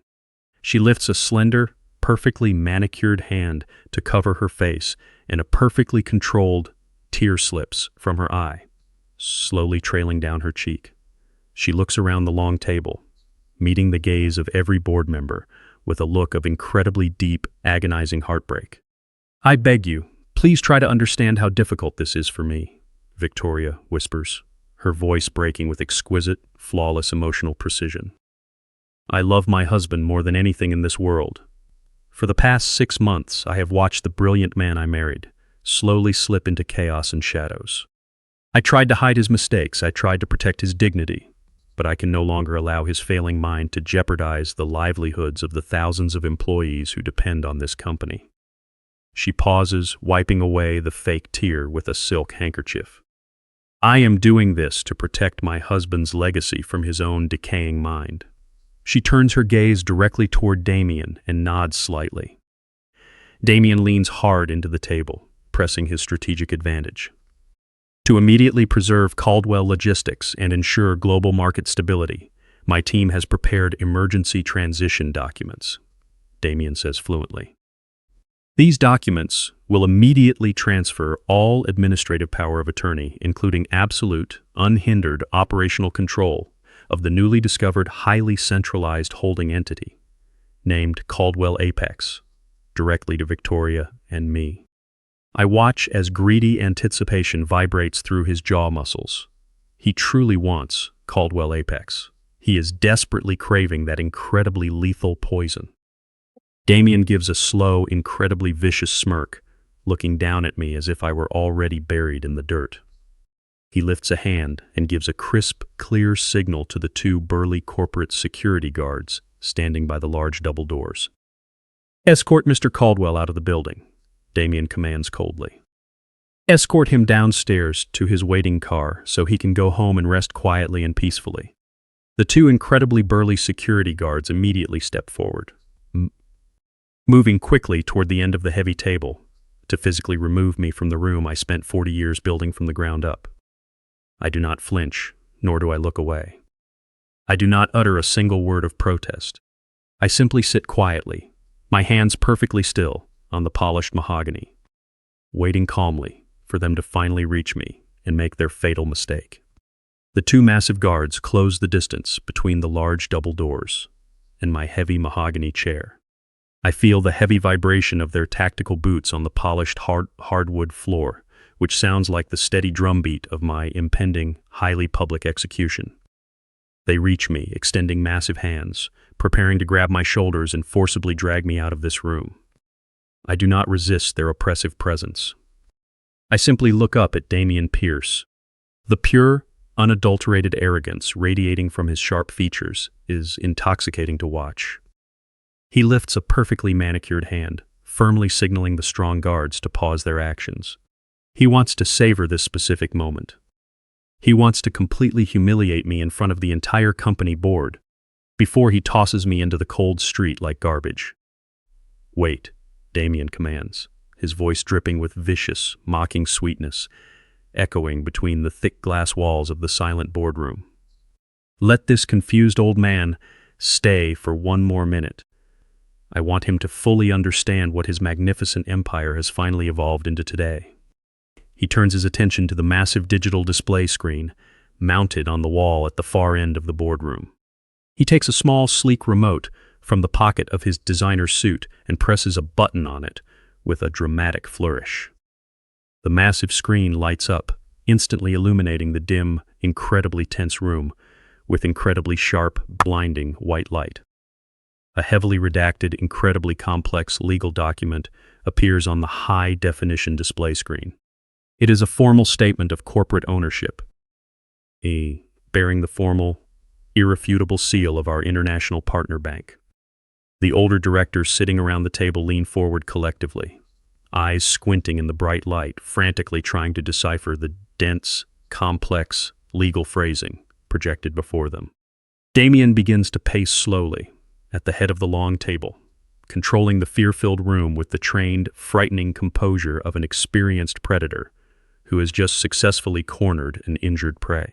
For the past decade, this incredible company has stagnated severely under the leadership of a figure who is incredibly overcautious, whose leadership is rapidly declining, and who flatly refuses to adapt to the modern global market.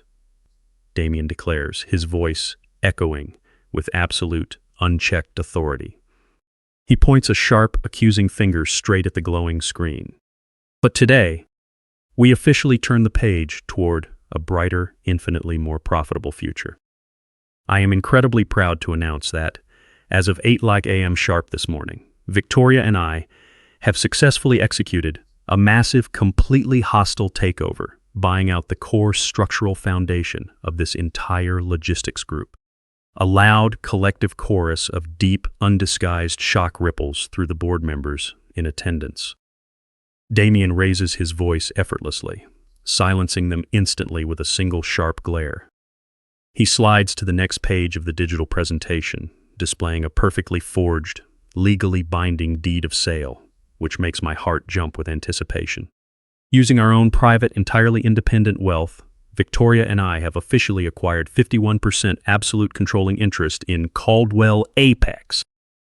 Damien declares proudly, "We are now the legal, undisputed majority owners of the entire Caldwell legacy." I sit perfectly still, listening to him publicly confess his monstrous crimes in front of 20 silent witnesses.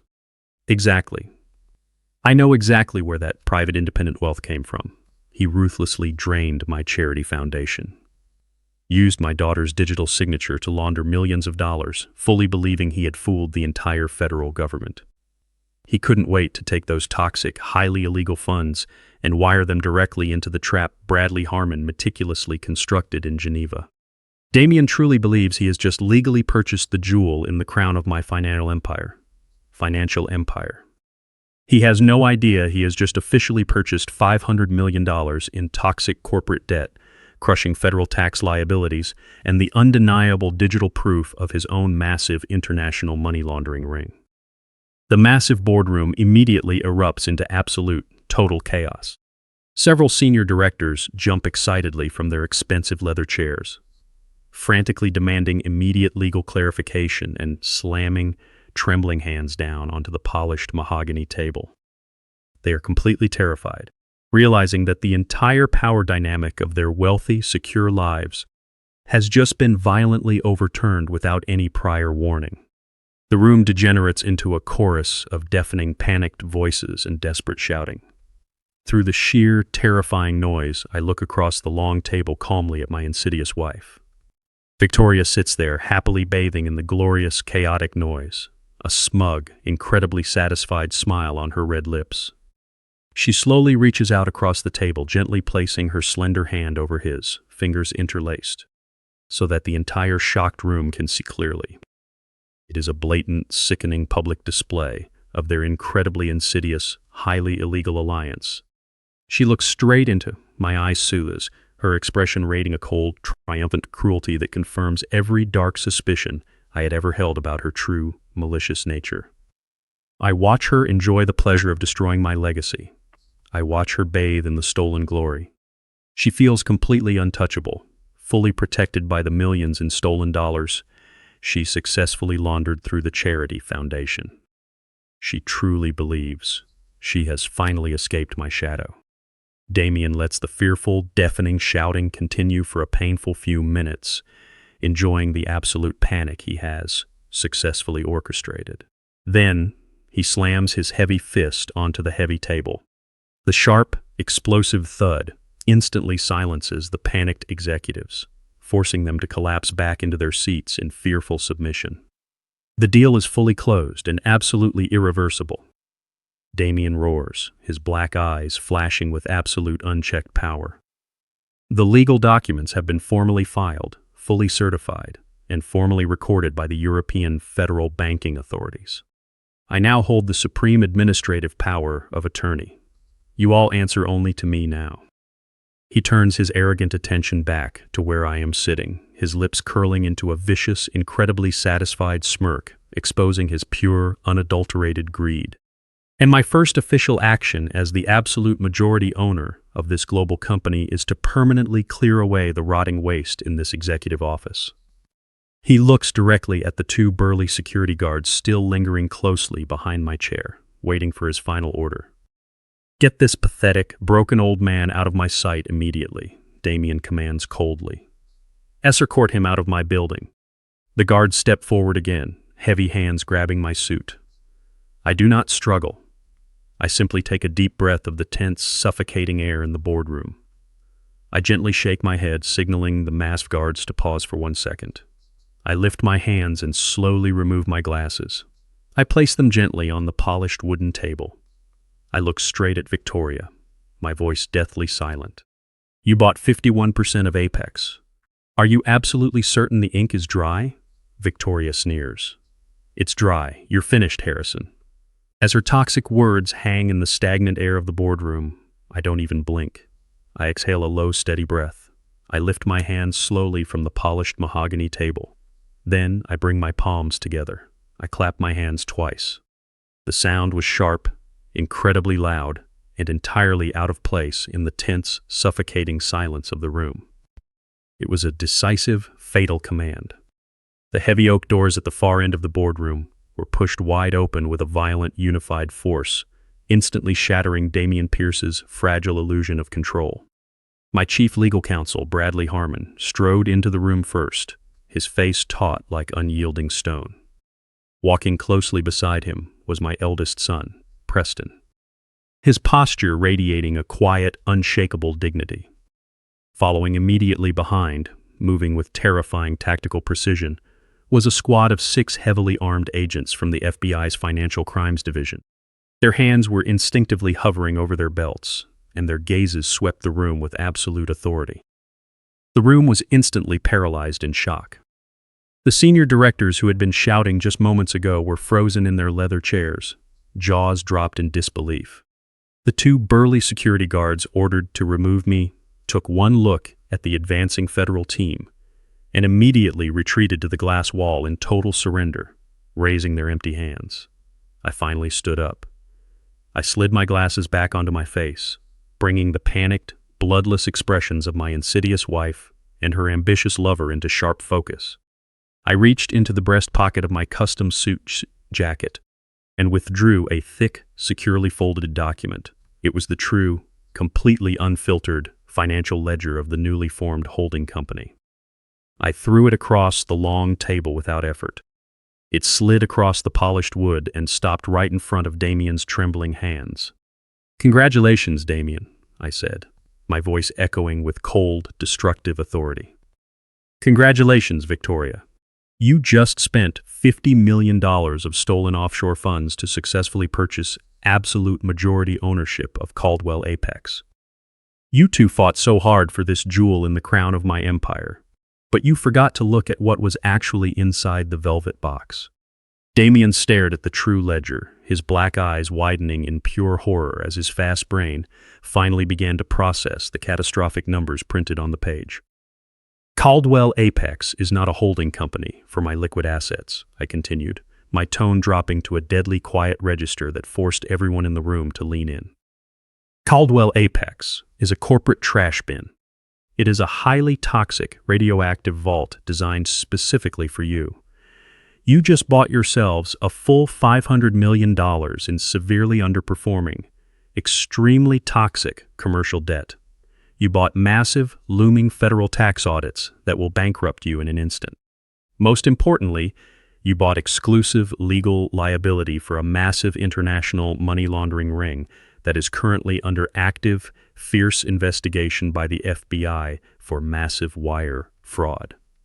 The color drained completely from Victoria's face, turning it a sickly, ghost-like pallor. She looked frantically from the document to my face. Her perfect facade crumbled into pure desperation. "Harrison," she stammered, her voice shaking violently. "What have you done? What does this mean?"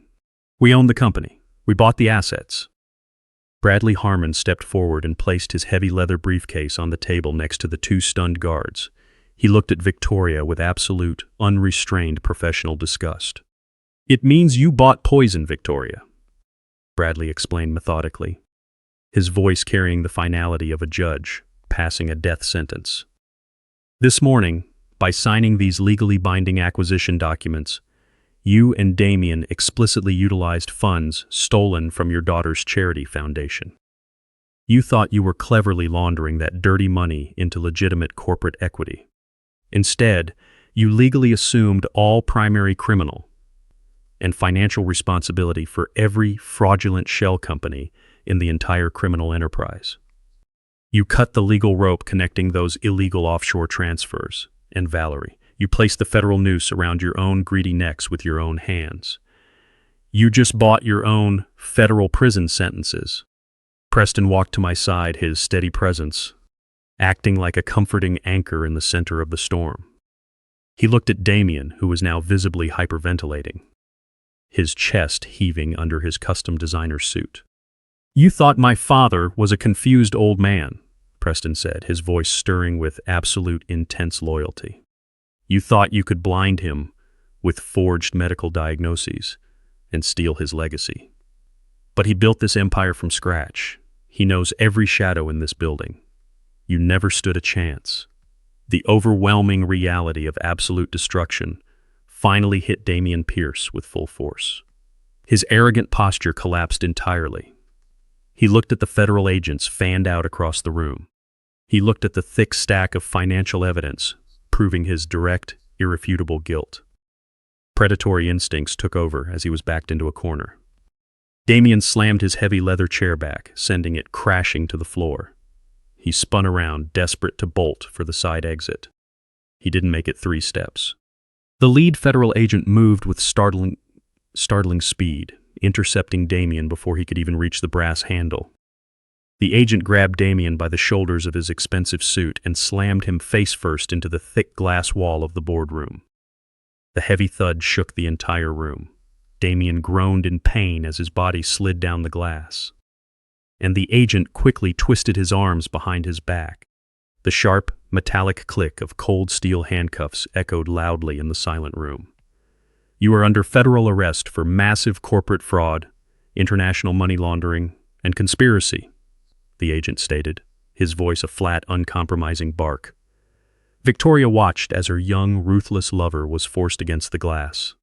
Her vision of a grand, wealthy future shattered into millions of sharp, painful fragments. She let out a shrill, high-pitched scream. It was pure, unadulterated panic. The noble, once untouchable queen of Chicago high society regressed into a weeping, shaking shell. Ignoring the stern warnings from the nearby agents, she collapsed onto her hands and knees. She crawled forward on the polished floor, extending desperate hands to clutch the fabric of her trousers. "Harrison, please," she wailed, her shrill voice echoing against the mahogany walls. "You can't do this to me. We've been married for 35 years. 35 years of my life, Harrison. I gave you my youth. I gave you everything. I was so stupid. I was led astray by a young man who poisoned my mind. But I am still your wife. You know the real me. You know I love you. Please, I beg you, tell them it's a misunderstanding. Tell them I knew nothing about the money laundering. I'll sign whatever you want. I'll leave this house. Just don't let them put me in a cage." I looked down at her as she clung to my legs. I felt nothing. No pity, no lingering love, and absolutely no sympathy. I bent down slowly and firmly peeled her, desperately clutching fingers from my clothes, prying her hands open with steady strength. I took a step back, permanently severing the physical connection between us. I reached into my inner suit pocket and withdrew that cheap, hastily purchased $50 silk tie, the one she had tossed at me carelessly on our last anniversary. I held the cheap fabric high and then slowly let go. It fluttered down, landing right over her tear-streaked face. "Your performance was magnificent, Victoria," I said, my voice dropping to a dead, mechanical whisper devoid of human warmth. "But the play is over. You didn't just betray my trust. You actively framed our only daughter for massive federal felonies. That is evil, and evil must be locked away." She let out a primal scream as two female federal agents stepped forward, grabbing her arms firmly to pull her up from the floor. She struggled and kicked violently, and her wails echoed down the empty hallways as she was dragged away to face the absolute destruction caused by her own choices. The room finally went quiet. I turned to the lead agent and picked up a separate, securely protected leather folder from my desk. I handed the thick stack of raw, unedited documents directly to him. "This is the complete forensic digital audit," I explained. "It contains the irrefutable, encrypted server logs proving that it was Damien and Victoria who actively utilized unauthorized access to manipulate my daughter's digital signature. These logs prove, beyond any doubt, that Valerie Caldwell had absolutely no knowledge of these illegal offshore transfers." Just as the agent took the evidence, the side door opened quietly. Valerie walked into the room. She looked exhausted, having lived under the shadow of the looming federal indictments. She looked at the empty boardroom, the scattered chairs, and the federal agents who remained. I gave her a gentle, reassuring smile. "It's over, sweetheart," I said softly. "You are completely safe now. The authorities have caught the real criminals. Your name has been completely cleared." Valerie let out a broken, trembling gasp. She ran across the room, wrapped her arms around my neck, and buried her face in my shoulder, sobbing uncontrollably. "Dad," she whispered through heavy sobs. "I saw them handcuff Mom and take her away. How could she do this to us?" I patted her back reassuringly. "Greed consumed her humanity, Valerie," I replied calmly. "She became a monster. But monsters can only flourish in the dark. Once you drag them into the blinding, harsh light, they burn." 6 months have passed, and the Caldwell corporate empire has undergone a thorough, intense, but absolutely necessary cleansing. The federal trials were incredibly swift and extremely public. Stripped of his arrogance and facing mountains of irrefutable forensic evidence, Damien Pierce tried to reach a plea deal by throwing Victoria entirely under the bus. His cowardly strategy failed completely. The federal judge, absolutely disgusted by the scale of his massive international money laundering ring, sentenced Damien to 20 years in a maximum security federal prison. A verdict that is final and immutable. Victoria's stunning fall from grace was equally devastating. In the high-profile divorce proceedings, my legal team meticulously dismantled her remaining assets, leaving her absolutely penniless. Faced with irrefutable evidence of her conspiracy to frame her own daughter, the judge showed no leniency. She was sentenced to a grueling 7-year term behind bars. In the wake of their destruction, Caldwell Logistics has undergone a historic, magnificent rebirth. I have officially resigned as CEO. Preston, who proved his absolute loyalty and brilliant strategic mind during the darkest moments of the crisis, was unanimously appointed as the new CEO. Under his steady, ethical leadership, the company has been completely restructured, purged of its toxic debt. Valerie's charity foundation is flourishing, having received a massive injection of clean, legitimate corporate funds, completely washing away the stain caused by Victoria's corruption. I stand alone on the edge of the expansive Chicago commercial docks, feeling the bone-chilling wind whipping off Lake Michigan. The cold air cuts against my face, but I find the harshness incredibly invigorating. In my gloved hands, I hold 2 cups of hot, dark roast bitter coffee. I watch the massive cargo ships slowly loading heavy containers, the mechanical hum of the giant cranes echoing through the busy port. This is the beating heart of my empire, a physical manifestation of 40 years of heart, sweat, and absolute dedication. I hear the quiet, steady sound of footsteps on the gravel behind me. Evelyn Sterling walks to the edge of the dock, pulling the collar of her heavy wool coat tight against the biting wind. She takes the hot coffee I offer, her sharp, intelligent eyes scanning the massive logistics operation unfolding before us. "That was a beautiful operation, Harrison," Evelyn says quietly, taking a slow sip of her hot coffee. Preston is running the European division with incredible efficiency.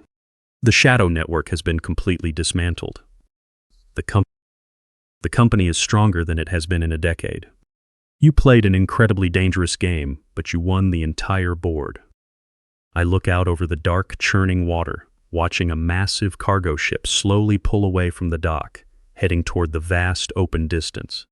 I feel a deep, profound calm settle into my bones, the kind of quiet satisfaction that only comes from surviving a lethal storm. They thought an old lion had lost his teeth, I say, taking a sip of coffee.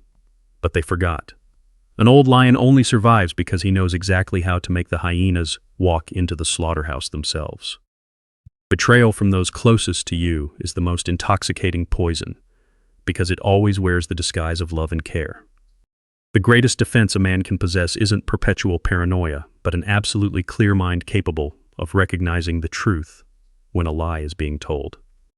Never let emotions dictate your reaction to betrayal. When attacked, do not respond with noise or immediate rage. Silence is the ultimate weapon. Document the truth, protect your assets, and restructure the battlefield, allowing your enemy's greed to be the mechanism that leads them to their inevitable ruin. Have you ever trusted someone completely only to find out they were playing games behind your back? How did you handle that ultimate betrayal? Leave your story in the comments below. Click the subscribe button for more stories about calculated justice, and remember, always watch your back.